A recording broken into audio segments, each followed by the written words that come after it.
So I did the ride there with a group of Ironman athletes. So incredibly fit group of people who have competed in Ironman for an awful long time. Now we covered 80 miles. I'd stepped up from 45, so it was a big step up on the distance that I had ridden prior to that. My average moving speed was, I think it was 18.8 or 18.9 miles an hour, over 3,500 foot of elevation, which is pretty good, I think. Now, I had the highest average moving speed out of all of the guys in the group. These guys were constantly consuming carbohydrate and energy gels. They had 3 or 4 bottles of water with energy, pre-workout and energy in there. I did the whole 80 miles on 1 bottle of water that that contained electrolytes and MCT powder. I did the 80 miles, as I said, I had the highest average moving speed. And towards the end of the miles, the 80 miles, when they were beginning to bonk, I was still not suffering with any form of fatigue. Now, take from that what you will, but to me, that showed that, you can travel at a high intensity for an incredibly long period of time. Now, this weekend, I am riding an Ironman distance. I'm going to be doing 112 miles. Nice. I'm going to take 3 bottles of water. So, I'll let you know how that gets on. But one of the criticisms that I heard recently within the group that I'm part of is that a lot of the athletes will bonk. And I said, well, I've never bonked in my life. I'm never short of energy. What stops me is my ligaments, my joints, my tendons, because I'm not used to running for that period of time. My legs are not used to the riding in the neuromuscular zone. So there's a big adaptation process which needs to go on when you're running and cycling. So, and when I did that run, that was, I believe, my 10th run that I'd ever done outside before. So that was my 10th ride, on a bike. 10th ride ever, if not less than that. But I'm sure it was the 10th ride actually. So I did 80 miles on my 10th ride at the highest average moving speed on 1 bottle of water, 19.9, I think it was, over 3,500 foot of elevation, which is, pretty generous, I think, for someone who's new to cycling. That's great. And I'm working with an athlete currently who is an amateur athlete. He's 22 years of age. He's about 2 or 3 months into keto adaptation. He competed at a pro level in France recently, not in the Tour de France, in Europe, sorry. I don't know where it was. I can't remember where it was, but he competed for 4 hours. He rode, I believe it was at 368 watts for 4 hours. Insane. Incredible. At 91% of his VO2 max. Now, for any of the athletes out there that understand that, that is absolutely incredible.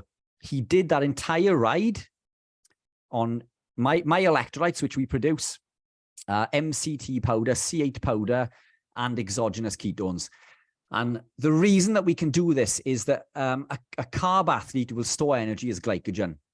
A carb athlete at a 6% body fat will store around 10,000 kilojoules of energy. And the same athlete at a 6% body fat being ketogenic will store 150,000 kilojoules of energy, 15 times more energy stored in body fat than a carb athlete. Plus, that carb athlete needs to carb load in order to put those carbs in. Now, what happens when you put carbs in? For every 1 gram of glycogen stored, we will store 2, 3, maybe 4 grams of water. Which means to fully carb load, that athlete could be carrying half a stone more weight than their ketogenic counterpart. Now, when you were running and cycling, we're all buying these super expensive bikes because they're a couple of grams lighter than the other competitor. We're all looking for the lightest running vests or the lightest trainers to run in. The biggest gain that you were going to get is in your body weight, the weight that you need to carry. If you didn't have to carry that glycogen within your body wouldn't hold on to as much water. You could be 7 to 10 pound lighter. What difference does that make on the run and the bike? That difference is going to be incredible. Now, huge. The argument is huge. The argument from the carb community is that, well, you need muscle glycogen for energy on high intensity parts of workouts and competition, which is true. But when you're doing an endurance exercise, you're very rarely hitting that zone anyway. But, and this is what a lot of people don't understand, is that when you are keto adapted, your body will still store glycogen. So as a carb athlete, my body will still store glycogen in my muscle, and arguably at a higher rate, because what the body has the ability to do when we're ketogenic and adapted is that it will send lactate. So not lactic acid. Lactic acid does not exist in the human body, but this is how we refer to it. It's lactate. Now, lactate is there to buffer hydrogen ions, which means that if you suffer with lactic acid burn, which is what is called lactate burn, it means that your muscles are inefficient. Now, what you'll find when you are ketogenic is that you don't get this burn, because the body has the ability, when you're adapted, to shuttle this lactate to the liver, where the liver will convert it into glycogen and send it back to the muscle at a higher level, if not equal to, than a carb athlete. So I will produce glycogen at the same, if not higher level than a carb athlete without having to consume carbohydrates. Now, I wore a continuous blood glucose monitor recently for a 10K run. Now, what you'd expect to see initially when an athlete runs is an increase in blood glucose, because the glycogen is released from the muscle. So there's an increase, but then this is quickly used up. So you will see this dissipating incredibly quickly. And this is where athletes will become hypoglycemic. And this is why they take energy gels and carbohydrates. After this 10K run, which was around 40 minutes, give or take, I checked my blood glucose. Now, I do not consume carbohydrates. Therefore, I should not have any blood glucose in my body, going by the standard way of thinking, because I don't store glycogen. I don't eat carbohydrates. Before the run, before the race, my blood glucose was 3.8. After the race, it was 10.6, I believe. And so basically, I've just created a ton of glucose in my body from nothing. I had higher blood glucose levels than my brother, who is not ketogenic. His was on the decline. Mine was still up there, if not continuing to increase, which is proof positive to me that not only did my body have the ability to create glucose, but it maintained the glucose that I needed at a high level at over, I think I was competing at 92% of VO2 max in that run. So competing at a high intensity, my body created glucose from nothing. And it does so because the body is incredibly clever. The body will create glucose through a process called gluconeogenesis, and it will create glucose through, or glycogen through the lactate within the body when the energy calls upon it. And I do this carrying a lot less weight within my body, so I can be incredibly lean, light on my feet. I don't need to eat before I run. I think the thought of, you see these people consuming food before, there's nothing more uncomfortable than running with a belly full of food. I just don't understand it. And I've been running incredibly short period of time. My best 5K, and this isn't setting the world on fire by any means, but I've quite literally been running months. My fastest 5K time is 18:45. It's impressive. Yeah, you know, it's not, that's not hanging around, is it? You know, my fastest half marathon was 1 hour 33. And I know that I'm capable of a sub 1:30 because for 5 miles of that race, I hung back with a friend of mine because he was struggling. And then I kicked on after and gained. So I know that I'm capable of, but take it as it is if you want, 1:33.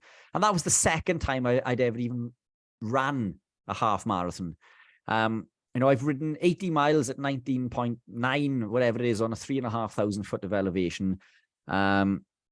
So I can, and when we look at, for all of the athletes who are listening, who follow Strava segments, there's something called KOMs, King of the Mountains. Now, there's segments everywhere you ride where somebody has the highest speed. They've done a segment in the fastest time.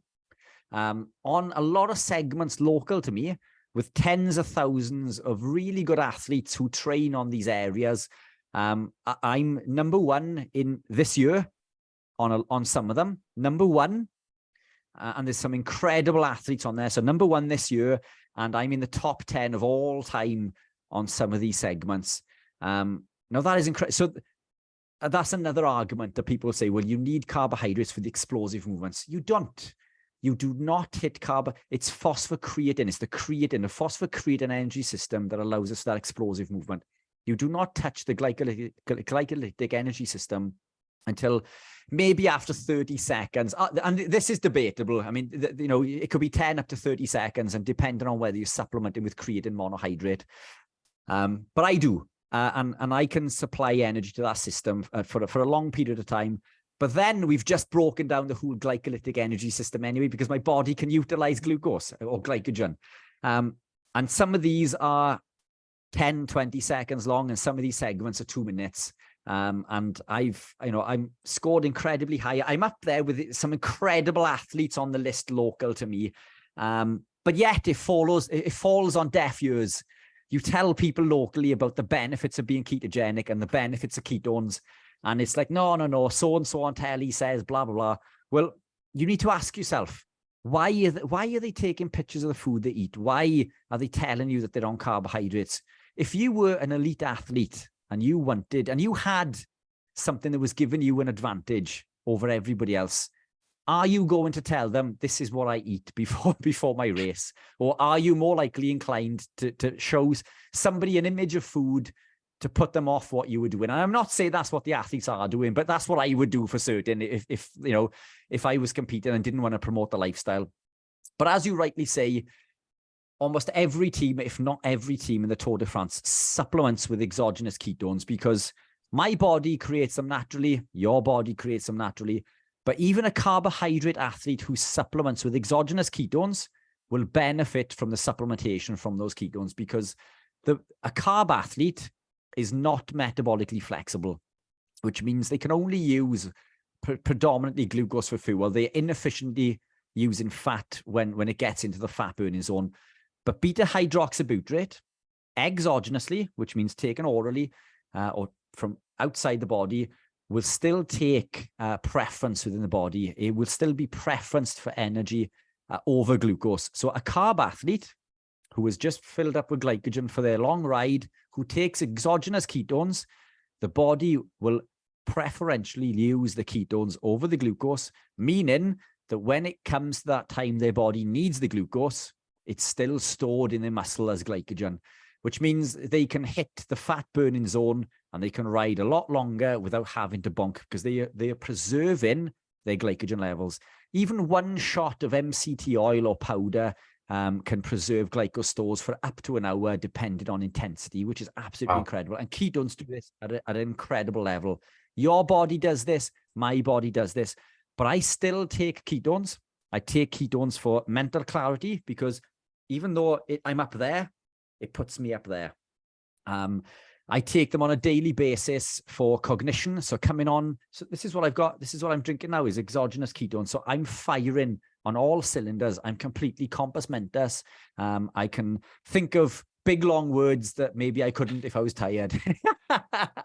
And I can compete at a high level for a long period of time. Now, we do this naturally, but the ketones will help even a carb athlete. And arguably, they will benefit more as a percentage. So if you were to take the same person and they were at this level on carbohydrate, when they're ketogenic, they're up there. They compete at a much higher level. But when you take ketones, it might do that.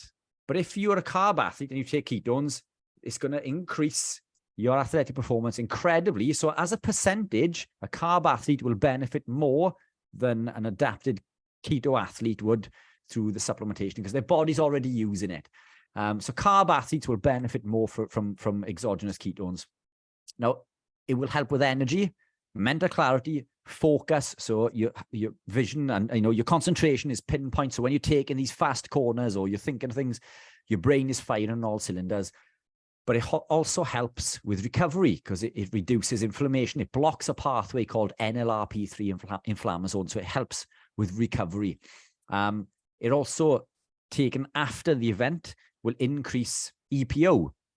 So EPO is something that, and they'll do this naturally, which is different to supplementing with EPO, which, and it can be, you can see this, the body, when tested, it's different from exogenous EPO. So, You've got no, obviously EPO is illegal in supplementation within professional sport. And as we know, a lot of pro athletes were using this years ago. And which I'm not against, by the way, because all of these athletes, I think, Lance Armstrong going off kilter a little bit, was unfairly hit with this, I believe, because everybody else was taking these supplements. Everybody. So he was only doing things that everybody else was doing. So to me, that's a level playing field. But anyway, I don't think he should have had his titles, his medals stripped. But irrespective of that, there is a benefit to EPO. The BHB taken after will increase EPO naturally, which is different to exogenous supplementation, which is going to improve your performance. So from all of these standpoints, exogenous ketones are incredible, and they're incredible for health. I'm using them in patients who suffer with advanced polycystic kidney disease. It increases insulin resistance, so I'm using it with clients who suffer with diabetes and insulin resistance. It's brilliant for breaching the blood-brain barrier when glucose can't. So it's being used with clients I work with who suffer with dementia and Alzheimer's, and it helps because the body preferences BHB. It's also being used for people who suffer with cancers and tumors. And none of this is medical advice. I'm not saying if you take these things, that this is going to help with any of these things. But I would stress to do your research, because anecdotally, what you see with, a lot of these things is some positive results. So not medical advice, do your own research. But living the lifestyle, that's what it's done to me. And this is what we're here to talk about, is my story. And I see it in lots of clients that I work with as far as living the lifestyle. But the supplementation is there, should you wish to go down that route as well. But what you eat is going to have the biggest impact. I'm a big advocate of, real food, what we consume. And meat, eggs, fish, and cheese is going to be the biggest, impact on health and well-being. It's the most nutrient-dense food on the planet, and it's devoid of all of these anti-nutrients we find in other foods as well. So the long answer to your question, apologies, I've gone well off track for that. No, I love it. And you were worried. You were worried before coming on air that we wouldn't have enough to talk about, but I told you we wouldn't be stuck of things to talk about.